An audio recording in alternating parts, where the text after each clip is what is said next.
અંકલેશ્વરના સારંગપુરની મંગલદીપ સોસાયટીમાં થયેલ 8.33 લાખની ચોરીમાં ઝઘડિયાના પિતા અને પુત્રની ધરપકડ કરી હતી. પોલીસે ચોરીના ભરૂચના સિકલીગર ગેંગના સસરા, શાળા અને ચોરીઓને અંજામ આપનાર બંનેવી અગાઉ ઝડપાયો હતો. બનાવની વિગતો અનુસાર ગત 3 ડિસેમ્બરની રાત્રિના અંકલેશ્વર સારંગપુર વિસ્તારમાં આવેલ મંગલદીપ સોસાયટીમાં રહેતા સંજય ત્રિપાઠી પોતાના પરિવાર સાથે સૂઈ રહ્યા હતા. તે દરમિયાન તસ્કરોએ તેમના મકાનને નિશાન બનાવ્યું હતું.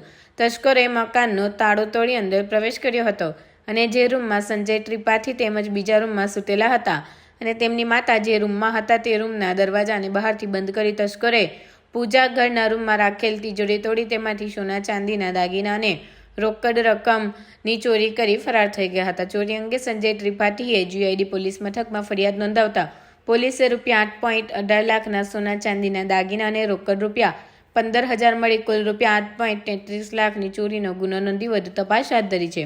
ભરૂચ LCBની ગત 19મી ડિસેમ્બર 2024ના રોજ સતવંતસિંહ ઉર્ફે સંતુ ટાંકને ઝડપી પડ્યો હતો. તેની કડક પૂછપરછ કરતા તેણે ચોરીની કબૂલાત કરી હતી અને તેણે પોતાનો શાળો સોનુસિંહ અઢોટી સિકલીગર જોડે ચોરીને અંજામ આપ્યો હતો અને ચોરીમાં મળેલા દાગીના સસરા અજીતસિંહ અઘોટીને વેચવા આપી દીધા હતા. જે સસરા અને શાળાને GIDC પોલીસ મથકે વોન્ટેડ હતા.